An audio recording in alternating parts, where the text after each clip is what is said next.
जय Shri Radhe ji. Welcome to रंगा astro. क्या आपका मन स्थिर नहीं है, स्टेबल नहीं है, बार बार भटकता है?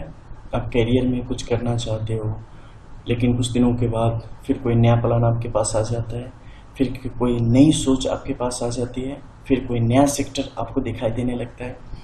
क्या किसी एक प्लान पे आप लंबे समय तक नहीं टिक पाते, नहीं चल पाते, उन्हें एग्जीक्यूट नहीं कर पाते? ऐसी समस्याएं हैं तो आपको कुछ रेखाओं को अपनी हथेली में अवश्य देखना चाहिए, क्योंकि वो बताती है कि ये समस्या अस्थायी तौर पे आपके लिए है या ये समस्या कितना आपको परेशान करने वाली है, कब तक रहने वाली है और इनसे कैसे निपटे। क्योंकि प्रॉब्लम और सॉल्यूशन इन दोनों का बेस हमेशा एक ही होता है, जड़ से दोनों आपस में जुड़े ही होते हैं। अब देखो, इसके लिए आपको क्या देखना है। मन की स्थिति के लिए आपको बुद्ध के इस क्षेत्र को, खासकर कैरियर के क्षेत्र में किसी प्रकार की बाधा आवे तो अवश्य देखें। यहाँ पर बहुत सारी रेखाएं आपको दिख सकती हैं जब परिस्थितियां आपके नियंत्रण से बाहर हो या जीवन में संघर्ष की अधिकता हो या मुश्किलें और भटकाव जीवन में ज्यादा आनी हो। यहाँ पर रेखाओं की संख्या कम से कमतर हो सकती है जब आपके पास स्पष्ट उद्देश्य हो, आपके पास अपने जीवन को बेहतर बनाने के लिए स्पष्ट रास्ता और लक्ष्य निर्धारित हो और सही तरीके से आपको अपने जीवन में अगर आपकी कार्य योजना के रूप बढ़ने की स्थिति हो।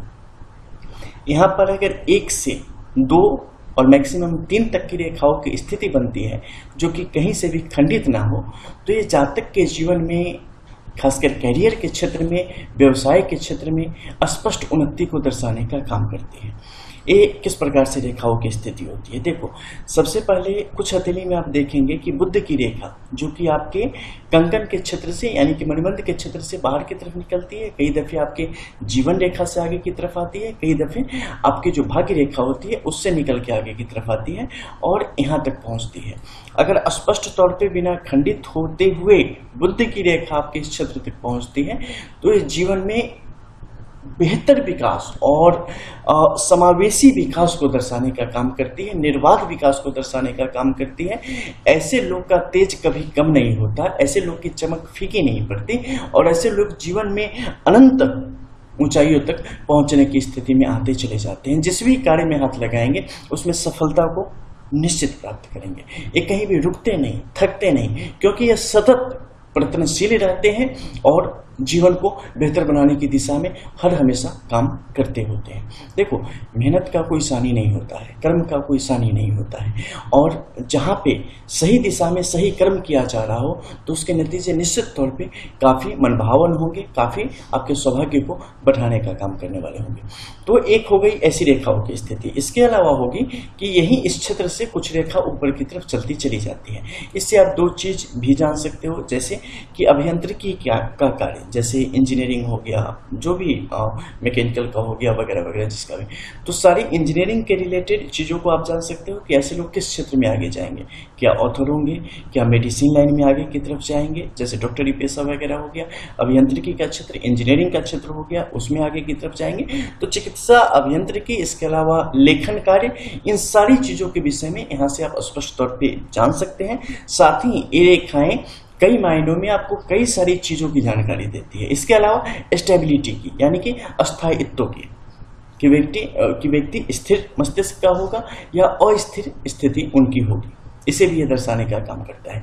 जितनी सुस्पष्ट और सीधी रेखा यहाँ पर होती चली जाएगी, व्यक्ति जीवन में उतना ही ज़्यादा सुलझा होता चला जाएगा।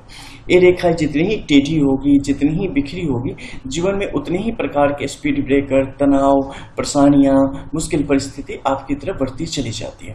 अब मान लो कि यहाँ पर रेखाओं की स्थिति बहुत छोटी छोटी 1 से 2 तक की संख्या में है, 3 तक की संख्या में है। इसका क्या मतलब होता है? सिर्फ अगर इस रेखा की बात करें तो ये बुद्ध का क्षेत्र, जो कि आपके ज्ञान और विवेक का प्रतिनिधित्व करता है, जीवन में सारे रेखाओं के समावेश का और सामंजस्य बनाने का काम करता है, इसकी स्थिति यहाँ पर शांत है। ऐसा व्यक्ति कहीं न कहीं अपने जीवन में एक पड़ाव पे पहुंच के या एक जगह पे पहुंच के स्थिर हो जाता है, चुप हो जाता है, शांत हो जाता है और जीवन के मजे लेता रहता है। वो बहुत ज़्यादा कुछ करने की उसकी सोच नहीं होती। लेकिन वहीं पर अगर बाकी पर्वत क्षेत्र का मान लो कि आपके गुरु के स्माउंट की कंडीशन बेहतर हो, सैटर्न की अच्छी हो, सन की अच्छी हो, तो ऐसी स्थिति में क्या होता है कि आप बहुत बड़े पद को प्राप्त कर लो या कुछ और स्थिति हो जाए तो यहाँ पर रेखा रहे या न रहे उससे प्रभाव नहीं पड़ता। तो जब भी हम किसी खास सिंबल या माउंट की बात करते हैं ना, तो जो उसके बेहतर गुण है उसे ही बताते हैं या बताया जाता है। जब अगर किसी की फुल पाम को एनालाइज किया जाए तो उस समय जब पूरे एनालिसिस आती है तो आपको पता चलता है कि फाइनली दिस टाइम, यानी कि इस टाइम में कौन सा अमाउंट आपके लिए काम कर रहा है, कौन से सिंबल एक्टिव हैं, कौन से एक्टिव नहीं है। तो इन सबको मिला के फाइनली इसका प्रभाव आपके ऊपर क्या पड़ेगा, ठीक है। लेकिन जब भी रेखाओं की बात होगी तो उस रेखाओं के जो सबसे अच्छे गुण हैं वही बताए जाएंगे और जो सबसे बुरी स्थिति है वही बताई जाएगी, ताकि उसके संबंध में आपको जानकारी प्राप्त हो सके। तो जब भी वीडियो देखे दिमाग को साथ में रख के व्यक्ति को देखना चाहिए। इसके अलावा देखो, इस पर्वत क्षेत्र में कुछ ऐसी रेखाएं हैं जो कि घुसपैठ करती हैं, उनके संबंध में भी आपको जानना चाहिए। जैसे कि यहाँ पे सूर्य के इस क्षेत्र से कुछ रेखाएं आएंगी और बुध के इस क्षेत्र को काटती हुई चली जाएंगी। ऐसी स्थिति जब भी बने ये आपके लिए शुभ सूचक नहीं है, ये ग्रहण योग को दर्शाने का काम करती है। व्यक्ति का मस्तिष्क यहाँ पे बाधित होगा, व्यक्ति सही तरीके से अपने कार्यों को नहीं कर पाएगा और व्यक्ति अपने जीवन को खुद ही अंधकार में लेके चला जाएगा। यही स्थिति अगर आपके शनि से लेकर सूर्य तक हो तो भी ऐसा ही प्रभाव आपके जीवन में पड़ेगा। ये इस तरफ से भी हो सकती है, इस तरफ से भी हो सकती है, लेकिन पूर्ण तौर पे दो पर्वत क्षेत्रों को आपस में काटती हो।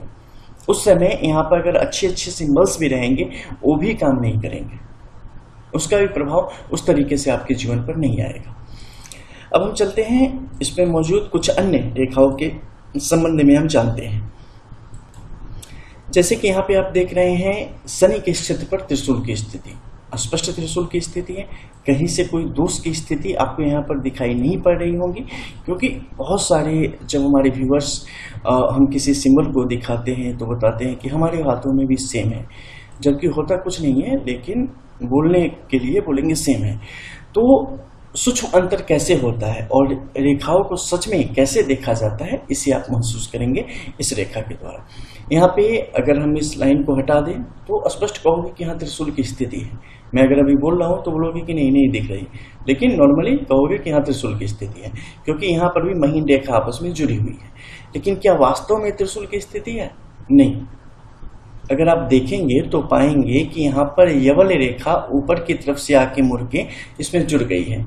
जैसे ही यवल रेखा की स्थिति बन गई और दूसरी रेखा का यहाँ पर कोई संबंध मुख्य रेखा के साथ नहीं है और मुख्य रेखा भी छोटी छोटी महीन रेखाओं के द्वारा आपस में जुड़ के एक बड़ी रेखा के रूप में उभरी हो, ये रेखा कभी भी त्रिशूल का काम कर ही नहीं सकती। नीचे के क्षेत्र में देखेंगे तो कई सारी टूटी फूटी रेखाओं ने मिलकर इसे बनाया है, कहीं का ईट कहीं का रोड़ा, भानुमती ने कुंभा जोड़ा, वैसी सिचुएशन यहाँ पे बन रही है।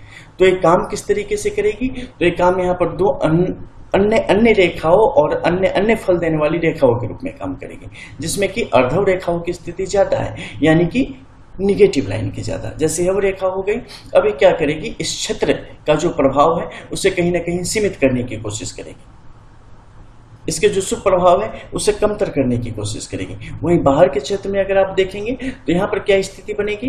ये अर्धव रेखाओं की स्थिति है, यानी कि व्यक्ति के लिए परिस्थितियों को आसान बनाने की कोशिश करेगी कुछ खास कालखंड में, यानी कि कुछ खास समय में। इन सबका समय आएगा लेकिन सबका पीरियड अलग अलग होगा। जैसे मान सकते हो ना कि राहु काल दिन में 12 से 1 हो गया, फिर उसके बाद दोबारा जो है सो आपके लिए कोई और योग बन गया, अभिजीत मुहूर्त कब से कब का हो गया। उसी प्रकार से इसका टाइम जब आएगा उस समय, जैसे इसका मान लो अभी टाइम अगर चल रहा हो तो इसके बुरे फल व्यक्ति के जीवन की तरफ बढ़ेंगे, फिर ये जब एक्टिव हुआ इसका प्रभाव उसी तरह से बढ़ेगा। अब जब ये बुरी स्थिति है, मान लो उस समय सूर्य के क्षेत्र पर कोई अच्छी स्थिति बन रही हो तो इसका प्रभाव कम होता चला जाएगा। तो अप्स डाउन की स्थिति यहाँ पे चल रही होती है। अब यहाँ पे क्या है कि त्रिशूल का निर्माण ये नहीं कर पा रही है, लेकिन अगर सीधे हम देखें तो हम कहेंगे कि हाँ एक त्रिशूल की स्थिति है और इसका फल हमें जीवन में नहीं मिला। भैया ये है ही नहीं तो मिलेगी कहाँ से? तो पहले रेखाओं को सही तरीके से देखना सीखें, अंधे ना बने। नीचे आएंगे तो बहुत सारे लोग से सुनते हैं कि हमारे में क्रॉस है, मिली नहीं। अब इसे क्रॉस कहोगे क्रॉस का क्या मतलब होता है पता? एकल रेखाओं से बनी होती है। जो रेखा आपके मस्तिष्क रेखा या हृदय रेखा यहां से निकलेगी और बिना टूटे हुए, बिना खंडित हुए दूसरे रेखा तक पहुंचेगी, और यहां से भी उसी प्रकार से एक रेखा निकलेगी और बिना खंडित हुए इस तक पहुंचेगी, तो ही पूर्ण रूप से एक क्रॉस का साइन यहाँ पे माना जाएगा। अगर एक कहीं से भी इसमें दो रेखाओं की स्थिति बन रही है, कहीं से भी टूटी हुई स्थिति दिख रही है, तो एक खंडित हो जाएगी। और मैं बता देता हूँ 90% से ज्यादा जिसे आप लोग क्रॉस बोलते हो कि हमारे हाथ में भी, हमारे हाथ में भी, वो रियल में क्रॉस आपके हाथ में होता ही नहीं। सूक्ष्म से देखेंगे तो आपको पता चलेगा कि यार यह क्रॉस तो था ही नहीं, लेकिन आपको इतना अच्छा सुनने की आदत हो चुकी है ना कि पूछो मत, और गलतियां ढूंढने की आदत, तो आप बोलोगे कि नहीं हमें भी था, हमें कुछ नहीं मिला। तो ऐसी स्थिति में ना पड़े। चीजों को सही, अगर जानकारी चाहिए, जीवन में विकास चाहिए, तो चीजों को सही अर्थ में लेना सीखें, सही तरीके से उनके बारे में समझें, ताकि अगर मुश्किल है तो उसे दूर भी कर सके और इसके बारे में जानकारी भी प्राप्त कर सके। अब आएंगे गुरु के स्पर्श क्षेत्र पर। देखो, गुरु पर जब भी ऐसे तिल की स्थिति बनती है, व्यक्ति को काफी संभल के, संवेदनशीलता के साथ आगे की तरफ बढ़ना चाहिए, क्योंकि कई दफे आपका चुप होना, कई दफे आपका चीजों को वैसे ही बहुत ज्यादा वैल्यू दे देना, और कई दफे आपकी गंभीरता ही आपके लिए घातक साबित होती चली जाती है। कई दफे आपका ज्ञान ही आपके लिए मुश्किलों को बढ़ा देने का काम करता है। तो इसके संबंध में आपकी हथेली के अकॉर्डिंग इसके फल दिखाई देते हैं, तो जनरली इस पर ज्यादा कुछ आप नहीं बता सकते हैं। जब किसी के हाथ में हो और पूरी हथेली आप देखेंगे तो किस तरीके से इसका प्रभाव है उसके संबंध में आप जान सकते हैं। तो इसके द्वारा आपने जाना कि रेखाओं का क्या गणित है, किस तरीके से काम करती हैं। तो बहुत सारी रेखाएं हैं, हमारे जो ऑलमोस्ट मोर देन 600 वीडियोस है, उसके द्वारा आप चीज़ों को जान सकते हो। रियल एस्ट्रोलॉजी ओनली ऑन रंग एस्ट्रो, जहाँ पे आप रियल एस्ट्रोलॉजी जानते हो। इसके अलावा यूट्यूब पे कहीं नहीं मिलते हैं। फिर जय जय श्री राधे।